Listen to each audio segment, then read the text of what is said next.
Em 26 de janeiro de 1966, os 3 filhos do casal Bowman, Jane, de 9 anos, Arna, de 7 e Grant, de 4 anos, desapareceram de uma praia a poucos quilômetros de sua casa em Adelaide, na Austrália.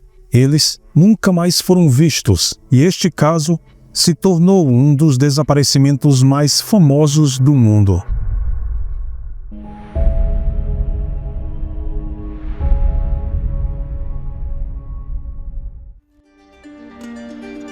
De vez em quando, acontece um evento que não apenas impacta a sociedade, mas encontra uma maneira de mudá-la. Sejam eventos pequenos ou grandes, o impacto é sentido por todos. Por exemplo, muitos de nós temos lembranças fortes e vívidas do dia 11 de setembro de 2001. Sem dúvida, foi um evento que mudou o mundo. Um sentimento de pânico tomou conta da sociedade na época e o receio de que isso pudesse acontecer novamente. Esse era um sentimento compartilhado por milhões de pessoas e que nasceu de uma emoção em comum, com medo. Da mesma forma, a história que vou lhes contar hoje não apenas modificou um país e alguns aspectos de sua cultura, mas possivelmente o mundo inteiro. Esta é a história das crianças Bowman, seu desaparecimento e o medo que mudou a forma como os pais em todos os lugares viam a segurança de seus filhos.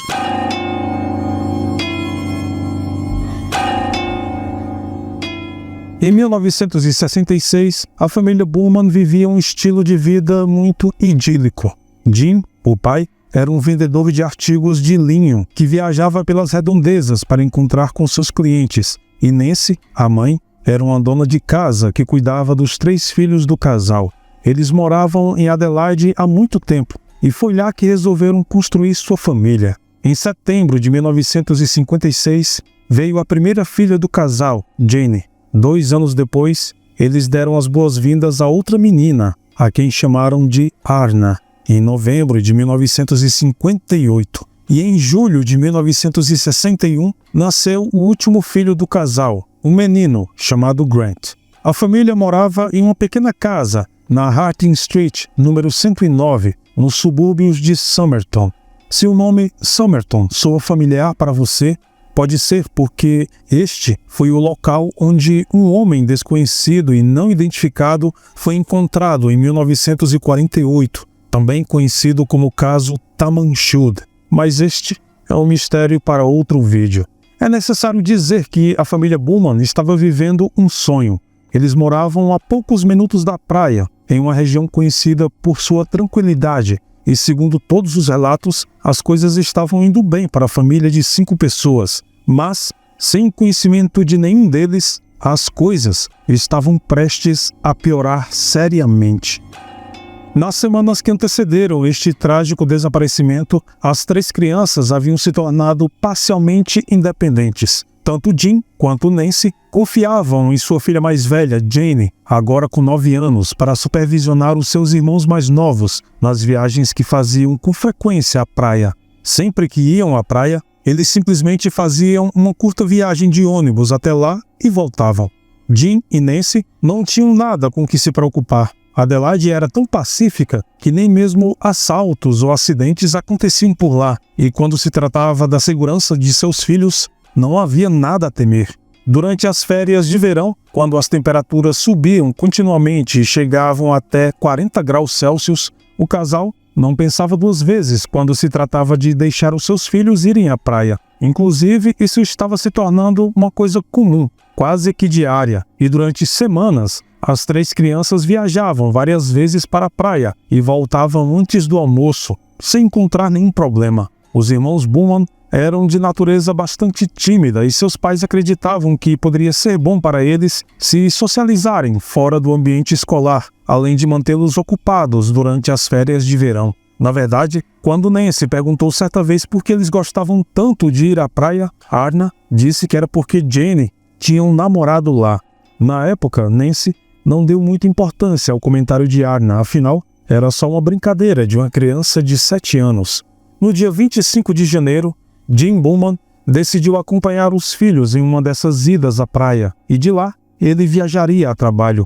e como passaria uma semana longe de casa, resolveu ficar com seus filhos um pouco. E antes de partir, Grant, de 4 anos, foi se despedir do seu pai e disse: "Não se preocupe, papai, nós vamos ficar bem." O homem deu um beijo em seus filhos e foi embora. Na manhã do dia 26 de janeiro de 1966, as coisas estavam normais. Era o Dia da Austrália, que para todos nós que moramos no exterior seria algo como o 7 de setembro. É um dia para celebrar o orgulho e a história dos australianos, em uma ocasião bastante festiva em todo o país, principalmente por ser um feriado nacional. Com a temperatura subindo, Nancy não pensou 2 vezes quando as crianças pediram para ir à praia. Isso as manteria ocupadas e felizes por algumas horas e daria a ela algum tempo para visitar suas amigas. A mulher deu às crianças 8 shillings e 6 pence em moedas para que eles pudessem comprar um lanche e as deixou partir para o ponto de ônibus. Esse ponto de ônibus ficava a apenas alguns metros da porta da frente de sua casa, a apenas 1 quarteirão de distância, na esquina da Harding Street com a Diagonal Road. O que aconteceu em relação às crianças nas horas seguintes, até hoje, permanece no mais absoluto mistério. Tudo o que se sabe é com base em testemunhas. Por volta do meio-dia, Nancy esperava os filhos em casa. Ela disse para eles pegarem o ônibus do meio-dia. A mulher tinha preparado o almoço e ficou surpresa ao ver o ônibus parar a apenas 1 quarteirão da casa deles e depois partir novamente, sem que seus filhos descessem. Imediatamente ela começou a presumir que os filhos tinham perdido o ônibus e poderiam estar indo para casa a pé, ou simplesmente pegariam o próximo ônibus em 1 ou 2 horas. Isso não a deixou preocupada, pois já tinha acontecido 1 ou 2 vezes. Neste ponto, podemos ver as grandes discrepâncias entre o passado e o presente. Nos dias de hoje, tal evento não aconteceria porque 3 crianças pequenas raramente receberiam tanta liberdade. Mas nessa situação, na aconchegante e pequena Adelaide, não era incomum.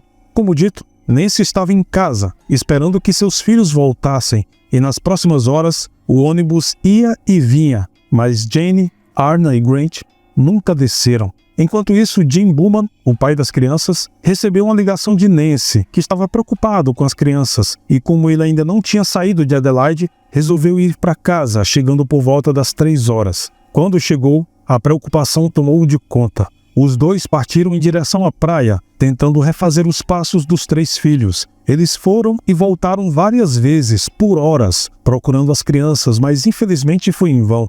Jim e Nancy decidiram chamar a polícia por volta das 7h30 da noite. Depois que deram o seu depoimento, o homem saiu completamente desesperado à procura dos filhos. Nancy ficou em casa para o caso deles voltarem. Somente na manhã seguinte, os 3 filhos do casal Bowman foram oficialmente declarados desaparecidos pela polícia e então iniciou a investigação para encontrá-los. Quase que imediatamente foi descartada a teoria de que as crianças teriam sido arrastadas pela maré, pois nenhum de seus pertences pessoais foi encontrado, e pelo menos alguma coisa teria sido encontrada se fosse um caso de afogamento. A investigação começou recapitulando as informações de onde as crianças estiveram. Foi nesse momento que os detetives encontraram testemunhas oculares, que viram as crianças na praia ou perto dela, e começaram a traçar uma linha do tempo. Por volta das 10h10 da manhã do dia 26 de janeiro de 1966, os 3 irmãos foram vistos entrando num ônibus por várias testemunhas, inclusive o motorista. Uma mulher disse que os viu subindo no ônibus e lembrou que Jane, a mais velha, estava segurando uma cópia do livro Little Woman, o seu preferido. Essa mesma mulher também notou que os irmãos estavam com uma roupa de cada cor, o que deu credibilidade ao seu testemunho. Por volta das 10h15, 5 minutos depois, o ônibus partiu para o seu percurso, que levaria as crianças à praia que frequentavam constantemente, chamada Glenelg. Tom Patterson, o carteiro local, que conhecia bem as crianças e costumava vê-las quase todos os dias, se lembrou de tê-las visto por volta das 11 horas da manhã. Elas estariam caminhando em direção a outra praia chamada Jetty Road, a cerca de 10 quarteirões ao norte de onde eles moravam. Mais tarde, Tom disse que tinha se confundido e que, na verdade, viu os irmãos no início da tarde, caminhando na praia de Glenelg. Bom, Por volta das 11 horas da manhã, uma senhora idosa que estava sentada em um clube chamado Holdfast Sailing, que ficava à beira-mar, se lembrou de ter visto as 3 crianças brincando na grama do Collie Reserve, que é um trecho de grama perto da praia. Este pedaço de grama, que é bem parecido com o parque, geralmente atraía muitas crianças e naquele dia quente, os irrigadores foram ligados, refrescando quem passava por lá e fazendo a festa para as crianças que se molhavam. A senhora idosa também relatou que notou um homem de aparência mais jovem, usando uma sunga azul. Ele observava as crianças. Ainda de acordo com essa senhora e pelo menos outras 3 testemunhas oculares, o homem tinha cerca de 1,80 m. Era magro, tinha os cabelos loiros e os olhos claros. Ele observou os 3 irmãos por alguns minutos, antes de chegar perto deles e começar a conversar. Até hoje, ninguém sabe quem era esse homem, embora ele tenha se tornado o principal suspeito. Há rumores de que ele talvez tenha feito amizade com as crianças alguns dias ou semanas antes do seu desaparecimento, e ele poderia ser o tal namorado de Jane, que Arna falou para a mãe. Infelizmente, a verdade sobre isso nunca foi esclarecida. O que se sabe é que os irmãos brincaram por cerca de 15 minutos na grama e resolveram caminhar em direção à praia. Segundo a mulher idosa, o homem o seguiu. Algumas testemunhas também disseram que viram os irmãos acompanhados de um homem adulto, mas devido ao feriado, a praia de Adelaide estava cheia de visitantes e turistas, portanto, a situação não parecia estar fora do comum. Segundo outra testemunha, este homem foi visto enxugando os irmãos na praia e vestindo suas roupas. E apesar dele ser possivelmente um conhecido das crianças, a forma como ele tocava nos irmãos e a lentidão em trocar suas roupas sugeria que o estranho poderia estar se aproveitando delas, mas todos só podiam supor. Afinal, os irmãos Bowman não pareciam estar incomodados, pelo contrário, eles estavam aparentemente relaxados, sorrindo e conversando com o sujeito. Segundo Nancy, sua filha Jane era muito tímida e não se sentiria confortável com o estranho que ela acabou de conhecer ajudando-a a se vestir. E isso apoia a teoria de que este homem já vinha conversando com as crianças há algum tempo. Havia também uma mulher sentada em um banco ao lado de um casal de idosos. Aparentemente, eles foram abordados por esse homem estranho, que perguntou se eles tinham visto alguém mexendo em suas roupas. O homem saiu resmungando, dizendo que tinha sido roubado e depois foi em direção aos irmãos. Embora 3 crianças saindo acompanhadas de um homem suspeito fosse alarmante, as pessoas relataram que a situação parecia amigável. O homem poderia ser o irmão mais velho, tio ou até mesmo o pai das crianças. Outro avistamento dos irmãos foi relatado em uma padaria local chamada Wenzel, por volta das 11h45 da manhã, mas alguns relatos apontam para 12h15. No estabelecimento, as 3 crianças foram vistas sem a companhia do homem estranho. Elas entraram, compraram algumas guloseimas e uma torta de carne. Eles pagaram tudo com uma nota de 1 libra, e isso levanta algumas perguntas. A primeira delas é: para quem as crianças compraram a torta de carne? Afinal, segundo Nancy, nenhum de seus filhos gostava de torta de carne, principalmente antes do almoço. E em segundo lugar, onde eles conseguiram o dinheiro? Como sabemos, a mãe deles afirma ter dado aos filhos 8 shillings e 6 pence em moedas, e não uma nota de 1 libra. Isso significava que as crianças receberam o dinheiro de outra pessoa, provavelmente o homem estranho da praia. Eles poderiam ter comprado a torta de carne para ele, mas, como elas foram vistas sozinhas, onde ele estava durante esse período? A verdade é desconhecida, mas podemos supor que se ele tivesse más intenções para com os 3 irmãos, não iria querer ser visto com eles por muito tempo. Talvez ele estivesse esperando do lado de fora ou em um lugar próximo.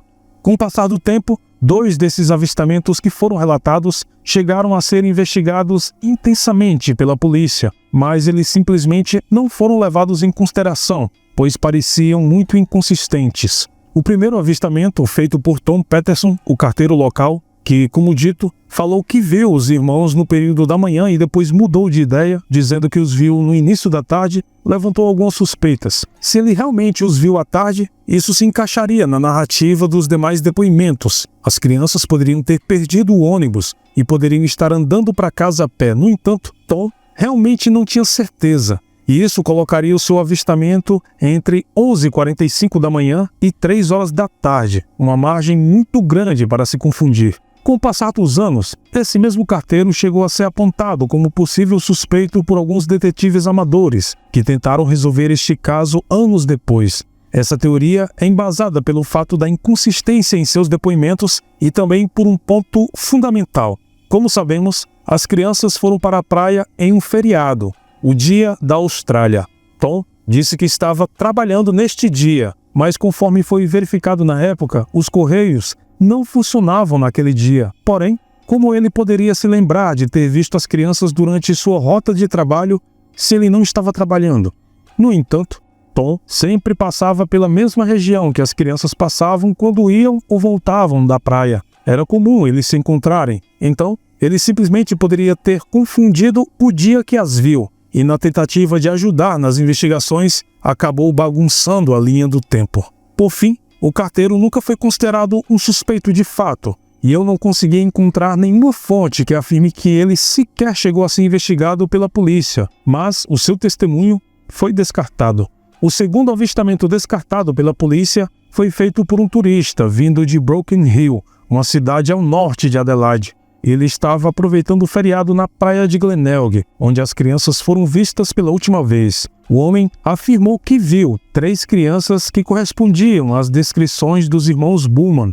Eles estariam com um homem, e este homem também correspondia à descrição do estranho de sunga azul relatado pelas outras testemunhas. No entanto, este homem alegou que o potencial sequestrador tinha os cabelos pretos e não loiros. Este detalhe levou muitos, incluindo a polícia, a desconsiderar o seu avistamento, pois poderia ter sido apenas um pai com seus 3 filhos, e o homem simplesmente confundiu com os irmãos Bowman e o seu possível sequestrador. Desde o início, o caso começou a atrair a atenção de todo o país. Os olhos da Austrália estavam voltados para Jean e Nancy Bowman, que foram à TV e ao rádio 5 dias depois, em 31 de janeiro, apelar pela vida de seus filhos. Centenas de denúncias começaram a chegar à polícia, que investigou minuciosamente quase todas as ligações. Como você pode imaginar, todas as pistas levaram a um beco sem saída. A essa altura, toda a comunidade estava em pânico. Qualquer um que visse uma criança vagando sozinha ou um grupo de crianças na companhia de um homem chamava a polícia. No entanto, isso era prejudicial para a investigação, pois a polícia começou a procurar dia e noite por qualquer dica ou pista que levasse as crianças Bowman, mas não deu em nada. Todos com vínculo com a família Bowman foram investigados, de vizinhos, amigos, colegas de trabalho e conhecidos de Jean e Nancy. Toda a área de Adelaide estava em alerta total. A cidade em peso estava tentando encontrar qualquer vestígio das 3 crianças e procuravam em qualquer lugar possível. Esboços foram desenhados a partir das informações que as testemunhas deram do homem estranho de sunga azul, e um jovem loiro que morava na região chegou a ser levado para a delegacia, mas ele foi descartado como suspeito imediatamente, pois estava jogando em um campeonato de futebol no dia do desaparecimento, com centenas de pessoas que atestaram a sua inocência. Cerca de 2 semanas após o desaparecimento das crianças, um jornal local recebeu um telefonema estranho. Do outro lado da linha, um homem com um sotaque estrangeiro, provavelmente britânico. De acordo com a telefonista, que rapidamente tentou transferir a ligação para o gabinete do chefe do jornal, a pessoa alegou estar com Jenny, Arna e Grant Bowman, dizendo o seguinte: "Quero receber algum dinheiro por eles, mas tem que ser uma boa quantia, que vale a pena." Infelizmente, enquanto a telefonista tentava transferir a chamada para seu chefe, o homem desligou. A polícia não descartou a ligação, mas não existem fontes que comprovem que eles decidiram investigá-la mais a fundo. Esta não seria a primeira vez que a investigação do caso seria prejudicado por brincadeiras mal intencionadas, e infelizmente não seria a última. A polícia estava empenhada ao máximo em tentar resolver o desaparecimento das crianças e fizeram tudo o que era possível para isso. Diversas equipes de buscas, patrulhas e rondas foram feitas por dias seguidos sem parar. Eles passaram por todos os lugares possíveis, nas praias vizinhas, procurando em cavernas, na enseada e ruas que levavam à praia, mas eles não encontraram nada, nem mesmo uma peça de roupa ou pertence das crianças. Isso era frustrante. Os dias se transformaram em semanas e as semanas em meses. As buscas foram diminuindo aos poucos, até que a polícia foi alertada pelo testemunho de uma mulher. Àquela altura, os 3 irmãos já estavam desaparecidos há pelo menos 6 meses, mas a mulher afirmou que, no dia em que elas desapareceram, por volta das 8 horas da noite, teria visto algo estranho em sua rua. Ao lado de onde ela morava, tinha uma casa abandonada, mas a mulher afirma que viu um homem entrando lá. Ele estava carregando uma criança pequena nos braços e 2 meninas o acompanhavam. Segundo esta mulher, algumas horas depois, o menino saiu de casa. Ele parecia estar atordoado, sonolento e andou sem rumo pela rua, mas rapidamente o homem apareceu, o pegou e levou de volta. Por algum motivo completamente desconhecido, esta mulher decidiu se calar e não contou nada aos investigadores por meses. Por algum motivo que só pode ser imaginado. Uma das teorias, e a mais plausível, é que esta senhora tem inventado toda essa situação. Algumas pessoas, mesmo adultas, parecem sentir a necessidade de chamar atenção para si, mesmo com coisas completamente imaginárias. Em primeiro lugar, o seu relato é conveniente demais. Como ela testemunhou algo tão obscuro acontecendo no meio da noite, com a cidade completamente parada e as fotos dos 3 irmãos estampadas nos jornais e programas de TV de todo o país, e simplesmente decidiu entrar em casa e dormir. Não falou nada para ninguém.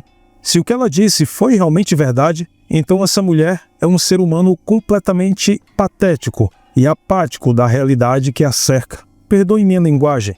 Ninguém sabe da vida de ninguém, e muito menos os motivos dela ter ficado calada. Mas, mesmo assim, seu testemunho foi levado em consideração. Os policiais chegaram a fazer uma busca na tal casa abandonada, mas nenhum vestígio das crianças Bowman foi encontrado. Os próximos meses foram bastante tranquilos e não apareceram informações úteis. As pessoas continuaram a relatar suspeitos e avistamentos por pelo menos 1 ano após o desaparecimento. Os pais começaram a cuidar de seus filhos com mais ferocidade e os irmãos Bowman se tornaram um exemplo macabro, um conto de advertência, como o bicho-papão, que seria contado décadas depois. Gerard Croiset era um médium holandês de 57 anos, por falta de um termo melhor. Ele afirmou ter se especializado em parapsicologia, um campo de estudo que não é cientificamente orientado, mas baseado na espiritualidade e em crenças paranormais. Gerard tinha experiência em ajudar investigadores holandeses. Ele começou nos anos seguintes à Segunda Guerra Mundial e aparentemente ajudou alguns detetives a rastrear o assassino de uma jovem, o que lhe deu crédito não apenas na Holanda, mas também em alguns países da Europa.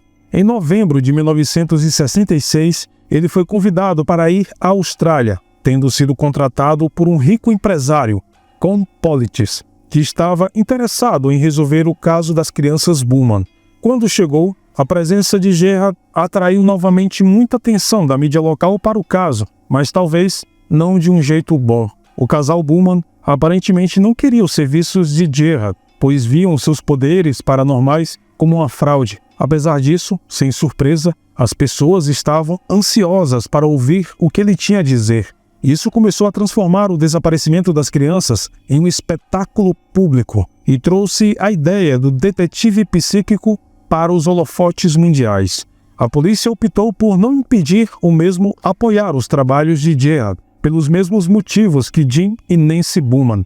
Eles acreditavam que o homem era um charlatão em busca de fama e dinheiro, se aproveitando da situação para tentar conseguir mais fama e dinheiro. Mas o público sentiu o contrário e todos esperavam que um médium pudesse desenterrar uma pista que levasse à solução do caso. Gerard foi até a praia de Glenelg, onde as crianças foram vistas pela última vez. Ele foi seguido por um grande público que acompanhava atentamente a sua performance. A multidão queria saber onde estavam as crianças. Então Gerard fez uma afirmação ousada ao dizer que os irmãos não foram sequestrados, mas sim mortos, e estavam enterrados sob o piso de um armazém recém-construído.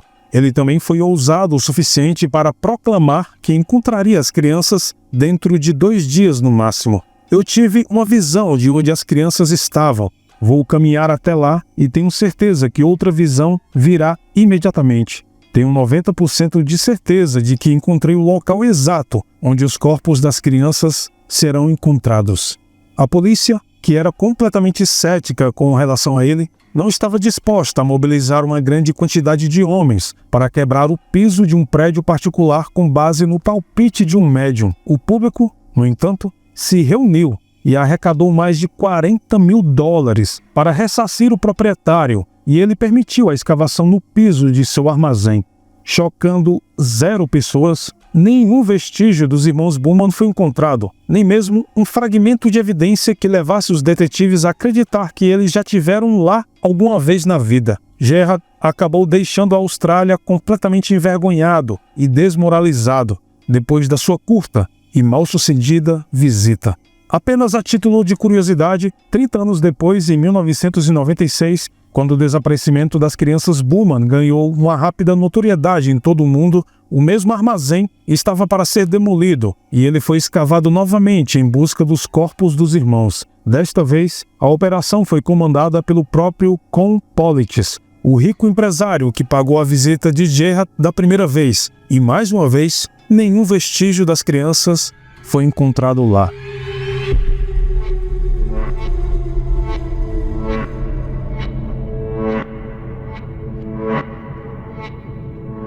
Em 1968, aproximadamente 2 anos desde o desaparecimento de Jane, Arna e Grant Bowman, sem nenhuma pista que trouxesse a seus pais qualquer sensação de encerramento, o caso estava prestes a ser arquivado pelo Departamento de Polícia quando, de repente, uma carta chegou pelos correios.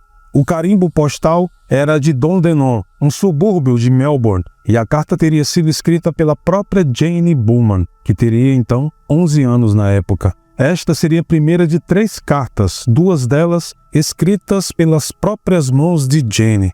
A polícia chegou a acreditar na veracidade delas, depois que compararam as letras com as antigas tarefas escolares escritas pela menina. Parecia autêntico para eles, e até mesmo o casal Bowman achou a forma como essa pessoa escreveu muito parecida como Jane escreveria. A primeira carta afirmava que as crianças estavam bem e saudáveis, sob os cuidados de um homem. Este homem, que não foi identificado por ela, supostamente cuidava bem das crianças, garantindo sua segurança, estudo e alimentando-as. Uma segunda carta chegou, desta vez escrita pelo suposto homem. A pessoa por trás da carta alegou que havia se nomeado guardião das 3 crianças, mas estaria disposto a entregá-las de volta na hora e local de sua escolha. Uma citação direta da carta de Jane continha as seguintes instruções: você, pai, tem que usar um casaco escuro e calça branca para que o homem o reconheça. O homem me disse para dizer a você que a polícia não deve saber de nada. Ele disse que se você contar a eles, é melhor não vir. Então, por favor, não conte a eles. O correio de Dandenong fica em Victoria, caso você não saiba. Esperamos todos vocês na próxima segunda-feira. Por favor, não conte à polícia. O homem não queria nos prejudicar. Nós ainda amamos você. Amor, Jane, Arna e Grant. Obviamente, Jim e Nancy não iam deixar essa carta se juntar à pilha de outras que eles vinham acumulando há mais de 2 anos. Se houvesse alguma chance, não importa quão pequena fosse, de que eles pudessem seguir as instruções para trazer seus filhos de volta, eles iriam aproveitá-la. Assim, Jim viajou mais de 700 quilômetros até Dandenong e esperou do lado de fora do correio por quase 3 dias inteiros. Cansado de esperar, a polícia foi contatada e alguns policiais disfarçados vigiavam o lugar. A imprensa também se interessou pelos acontecimentos, e assim que se espalhou a notícia de que Jim supostamente estava esperando para receber seus filhos de volta, a região fervilhava com uma multidão incomum. Sem surpresa, ninguém se apresentou com as crianças, e Jim voltou para sua casa em Somerton, sozinho e completamente arrasado. Pouco depois dessa viagem mal-sucedida, uma terceira carta chegou pelo correio. Ela foi escrita com a mesma caligrafia da primeira. Na carta, Jane afirmou que o homem esteve em Dandenong durante a visita de Jim, mas identificou um policial disfarçado e rapidamente deixou a área para nunca mais voltar. Esta versão da carta de Jane afirmava que o tal homem havia sido traído por eles e que agora ficaria com os filhos para sempre. Somente 25 anos depois, quando os testes forenses se tornaram mais comuns, os detetives puderam testar o DNA nas cartas. E só aí que todos saberiam a verdade. O que eles descobriram foi que todas as cartas foram escritas por um homem de 41 anos. Na época, ele era um adolescente e escreveu essas cartas como uma piada de mau gosto. Infelizmente, o período de tempo em que eles poderiam apresentar acusações já havia passado, mas o homem disse que se sentia culpado por seus atos e, segundo relatos, ele teria se arrependido de ter se envolvido em tal coisa. Mas é preciso imaginar como sua culpa se compara aos anos de tormento infligidos ao casal Bowman e às décadas de perguntas que devem ter martelado em suas mentes por causa dessas cartas. Afinal, a letra era realmente muito parecida com a de Jane e eles acreditavam que ela quem tinha escrito. Em 1973, 7 anos desde o desaparecimento das crianças Bowman, o caso se tornou quase que como uma história que os pais contavam para seus filhos não saírem sozinhos de casa. Se tornou uma coisa do passado. Mas será?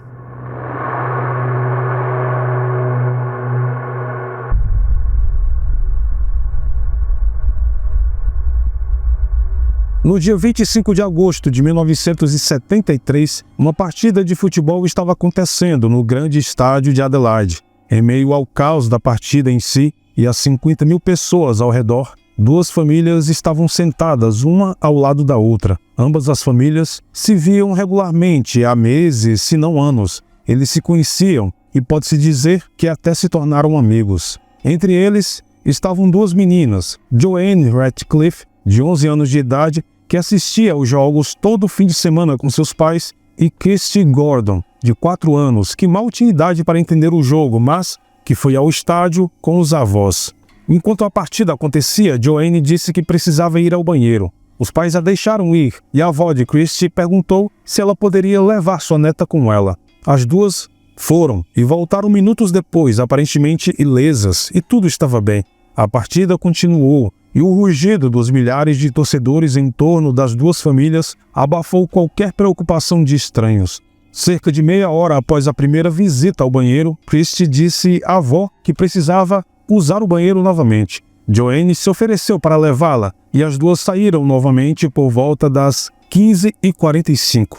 Depois de alguns minutos, as famílias começaram a se preocupar. Essa preocupação acabou se transformando em pânico, e enquanto a partida ainda estava acontecendo, os pais de Joanne foram até os banheiros para tentar encontrar as duas meninas. A avó de Christy permaneceu nos assentos caso elas voltassem. Aproximadamente 20 minutos depois que as duas meninas saíram, a mãe de Joanne foi até a secretaria do estádio e perguntou se eles poderiam fazer um anúncio pelo sistema de som.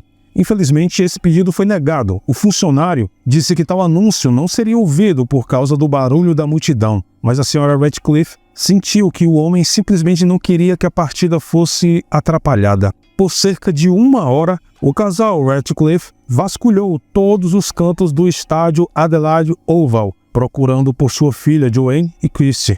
A busca foi infrutífera, mas finalmente um pedido foi feito pelo sistema de som do estádio. Às 17h12, as duas meninas foram dadas como desaparecidas pela polícia local, que imediatamente iniciou uma busca na área, mas nada foi encontrado.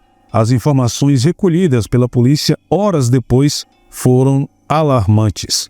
Várias testemunhas viram um homem estranho com as duas meninas, mas o contexto de tudo isso é a parte mais chocante. De modo geral, a descrição do tal homem combinava com o que havia sido visto 7 anos antes na praia de Glenelg, junto às crianças Bowman. Ele era alto, de aparência magra, e seus esboços são assustadoramente parecidos. 3 das testemunhas que viram as meninas após o desaparecimento contam que o homem levava Christy nos braços e Joanne vinha logo atrás dele, como se quisesse tirar a menina de seus braços. Segundo relatos, elas pareciam desconfortáveis com a situação. Christy apenas chorava e Joanne chegou a chutar o homem várias vezes, mas as pessoas ao redor, mais preocupadas com o final da partida, acreditaram que seria apenas um pai e suas filhas, que provavelmente estariam fazendo birra por algum motivo e estavam indo embora. Isso levou a polícia a acreditar que esse potencial sequestrador havia aproveitado a oportunidade para agarrar Christie, mas Joanne não gostou. Seguiu o homem, chutando e gritando com ele o máximo possível, e infelizmente ninguém fez nada. A certa altura, o homem carregando Christie se virou para Joanne e disse: "Pare!" Mas Joanne continuou beliscando, chorando e implorando para ele deixá-las em paz. Pelo menos outros 4 avistamentos foram feitos das 2 garotas. Um desses avistamentos foi relatado a 3 quilômetros de distância do estádio. A última testemunha ocular afirma que viu o homem e as meninas cerca de 1h30 após o desaparecimento. E naquele momento, a polícia já tinha sido acionada. Infelizmente, Joanne Radcliffe e Christie Gordon nunca mais seriam vistas com vida. Assim como as crianças Bowman, as 2 meninas desapareceram da face da terra, deixando suas famílias com mais perguntas do que respostas.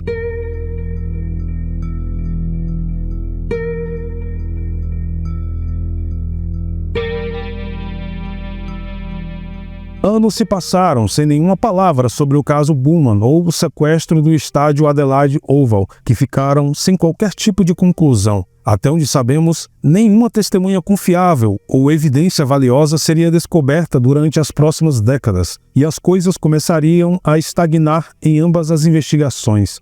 Jane, Arna e Grant Bowman agora teriam idade suficiente para se tornarem adolescentes e adultos. Se ainda estivessem vivos e tivessem alguma lembrança de suas vidas anteriores quando crianças, certamente teriam voltado para casa ou pelo menos feito contato com os pais, que ainda estavam muito preocupados com eles. Jean e Nancy continuaram morando em sua casa em Harding Street, por medo de que, se seus filhos ainda estivessem vivos, eles voltassem para casa onde viveram felizes e não tivesse ninguém lá para recebê-los.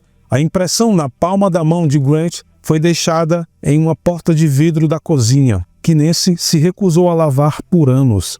Esta era uma das últimas lembranças de seu filho que ela tinha. Após algum tempo, Jean e Nancy Bowman se divorciaram, deixando para trás sua casa em Harding Street e os olhos do público para sempre. Eles nunca mais deram qualquer entrevista sobre o caso e se recusavam a falar sobre isso até mesmo com amigos e parentes próximos. Da mesma forma, a família Radcliffe e os Gordon tiveram que se ajustar à vida sem os filhos. À medida que os meses começaram a se transformar em anos, a probabilidade de seus filhos serem devolvidos com segurança começou a se transformar em pouco mais que um sonho. Nos anos seguintes, mais possíveis suspeitos continuaram surgindo, tanto em relação ao sequestro do Adelaide Oval e das crianças Bowman, entre eles criminosos muito conhecidos como Bevan Spencer von Heinen, Derek Ernest Presley, James Ryan O'Neill